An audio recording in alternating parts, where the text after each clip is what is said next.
Morning students, आज हम हिंदी के 5वें पार्ट चिड़ियाघर की सैर को पढ़ेंगे। शुरू करते हैं। एक दिन अचला और अखिल अपने पिताजी के साथ चिड़ियाघर देखने के लिए गए। पिताजी ने हर पशु पक्षी के विषय में बहुत सी मज़ेदार बातें बताईं। तो अचला और अखिल दो बच्चे हैं जो अपने पिताजी के साथ, अपने पापा के साथ चिड़ियाघर देखने गए। चिड़ियाघर जहाँ पे बहुत सारे जीव जंतु और पक्षी रहते हैं, ठीक है। वहाँ गए, चिड़ियाघर देखने के लिए गए और वहाँ पे पिताजी ने हर पक्षी के बारे में उन्हें बहुत सारी बातें बताईं।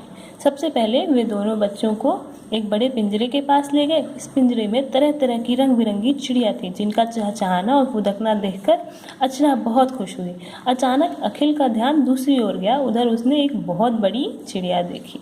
तो सबसे पहले जब वो चिड़ियाघर गए तो उन्होंने सबसे पहले क्या देखा? सबसे पहले वो एक बड़े पिंजरे के पास गए जिसमें बहुत सारी रंग बिरंगी चिड़िया थी, जिन्हें देखकर अचला खुश हो गई। आप भी चिड़िया को देखते हैं तो खुश हो जाते होंगे, ठीक है। अचानक अखिल का ध्यान दूसरी ओर गया जिसमें उसने एक बहुत बड़ी चिड़िया देखी। इतनी बड़ी चिड़िया उसने पहले कभी नहीं देखी थी। उसने पूछा, पिताजी यह कौन सी पक्षी है? तो अखिल ने इतनी बड़ी चिड़िया पहले नहीं देखी थी, तो उसने पूछा, पिताजी यह कौन सा पक्षी है? तो पिताजी ने कहा, यह एक बड़ी चिड़िया है, इसका नाम शुतुरमुर्ग है। जानवरों में जैसा ऊंट वैसा परिंदों में शुतुरमुर्ग। परिंदा होते हुए भी यह बेचारा उड़ नहीं सकता क्योंकि इसका शरीर बहुत भारी होता है, लेकिन यह इतना तेज दौड़ता है कि तेज दौड़ने वाला आदमी भी इसका मुकाबला नहीं कर सकता। इसके पंख बहुत कीमती होते हैं। तो पिताजी ने अखिल को बताया कि यह एक बड़ी चिड़िया है, ठीक है। इसका नाम क्या है? शुतुरमुर्ग। जानवरों में जैसा ऊंट वैसे परिंदों में शुतुरमुर्ग। ऊंट क्या होता है? बहुत ऊंची होती है उसकी गर्दन, वैसे ही परिंदों में शुतुरमुर्ग है। और यह परिंदा है, यह पक्षी है, लेकिन यह उड़ नहीं पाता। क्यों? क्योंकि इसका शरीर बहुत भारी है। शरीर बड़ा है इसका तो भारी भी है और इसलिए वह उड़ नहीं पाता। लेकिन यह इतना तेज दौड़ता है कि कोई भी आदमी इसका मुकाबला नहीं कर सकता दौड़ने में, और इसके पंख बहुत कीमती होते हैं। उन्होंने आगे देखा कि एक तालाब में तरह तरह के पक्षी पानी में नहा रहे हैं। कुछ तैर रहे हैं, कुछ बिल्कुल शांत खड़े हैं। यह देखकर बहुत आश्चर्य हुआ कि कुछ पक्षियों की केवल एक ही टांग है। अचला ने पिताजी से पूछा, पिताजी इन एक टांग वाले पक्षियों का क्या नाम है? उन्होंने आगे फिर जब वो बढ़े तो उन्होंने देखा कि एक तालाब में तरह तरह के पक्षी नहा रहे थे। उसी में अचला का ध्यान एक पक्षी पर गया जिसका सिर्फ एक ही पैर था। तो अचला ने पिताजी से पूछा कि इन एक टांग वाले पक्षियों का क्या नाम है? पिताजी ने मुस्कुराते हुए अखिल से पूछा, क्यों अखिल, तुम बता सकते हो क्या नाम है इन पक्षियों का और कितनी टांगे हैं इनकी? पिताजी ने मुस्कुराते हुए यह सवाल ही अखिल से पूछ दिया कि अखिल, तुम बताओ, क्या बता सकते हो कि इन पक्षियों के कितने टांग हैं? ठीक है। अखिल बोला, ये पक्षी जो एक ही टांग पर खड़े हैं बगुले हैं। वैसे तो इनकी भी 2 टांगें होती हैं, लेकिन एक टांग पर खड़े और शांत रहकर ये अपने शिकार की ताक में रहते हैं और मौका मिलते ही उसे पकड़कर खा जाते हैं। तो अखिल ने बताया कि जो ये पक्षी एक टांग पे खड़े हैं उनके भी 2 टांगें होती, लेकिन वह एक टांग पे खड़े होकर शांत रहकर अपने शिकार की तलाश में रहते हैं कि वो आए और उसे पकड़कर ये खा जाए। ये केकड़े, मेंढकों, छोटी मछलियों आदि का शिकार करते हैं, और ये जो बगुले हैं ये केकड़ों, मेंढकों, छोटी मछलियों आदि का शिकार करते हैं। अचानक अचला चिल्लाई, देखो बिल्ली जैसे गोल मुंह तथा बड़ी बड़ी चमकती आंखों वाले उल्लू को।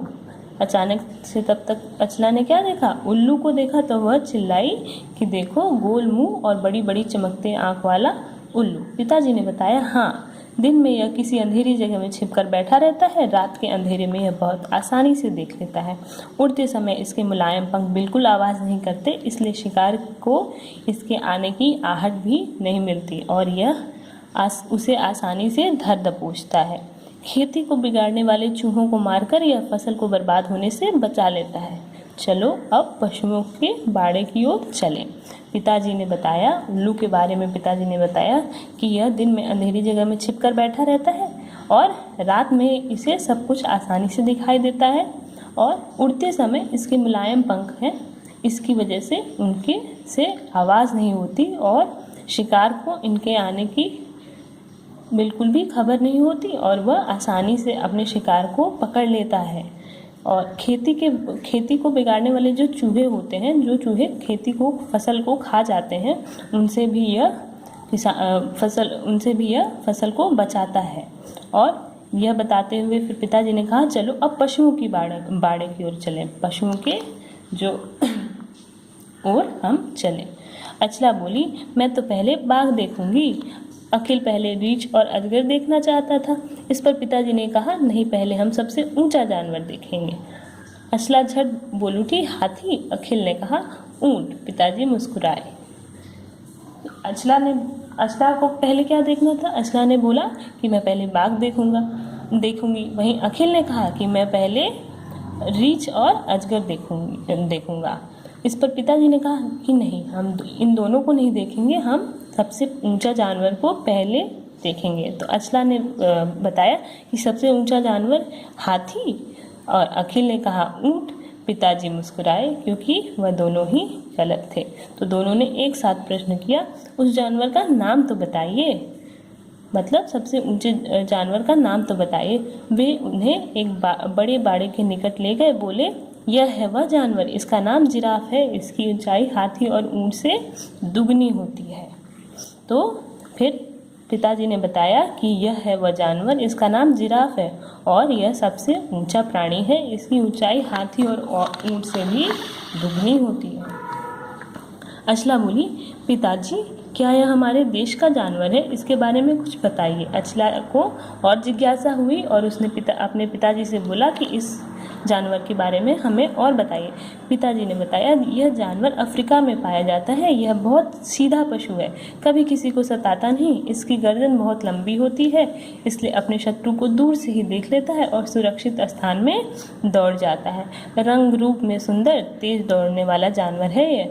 तो पिताजी ने बताया कि यह जो जानवर है जिराफ, यह अफ्रीका में पाया जाता है और यह बहुत सीधा पशु है और इसकी गर्दन ऊंची होने के कारण यह बहुत दूर से ही अपने दुश्मन को देख लेता है और सुरक्षित स्थान पर चला जाता है। ठीक है। जिराफ के बाद उन्होंने हिरन और बारहसिंगे को भी अपने बाड़े में चौकड़ी भरते देखा। एक कटघरे में काला सफ़ेद घोड़ा देखकर दोनों बहुत प्रसन्न हुए। जिराफ देखा उन्होंने, फिर उन्होंने हिरन और बारहसिंगे को भी देखा और काला सफ़ेद घोड़े को भी देखा। पिताजी ने बताया, यह अफ्रीका का ज़ेब्रा है। इसकी काली सफ़ेद धारियाँ आसपास के पेड़ पौधों और झाड़ियों के रंग से ऐसी मिलती हैं कि शिकारियों को यह दिखाई नहीं देता। यह जानवर स्वतंत्रता का प्रेमी होता है।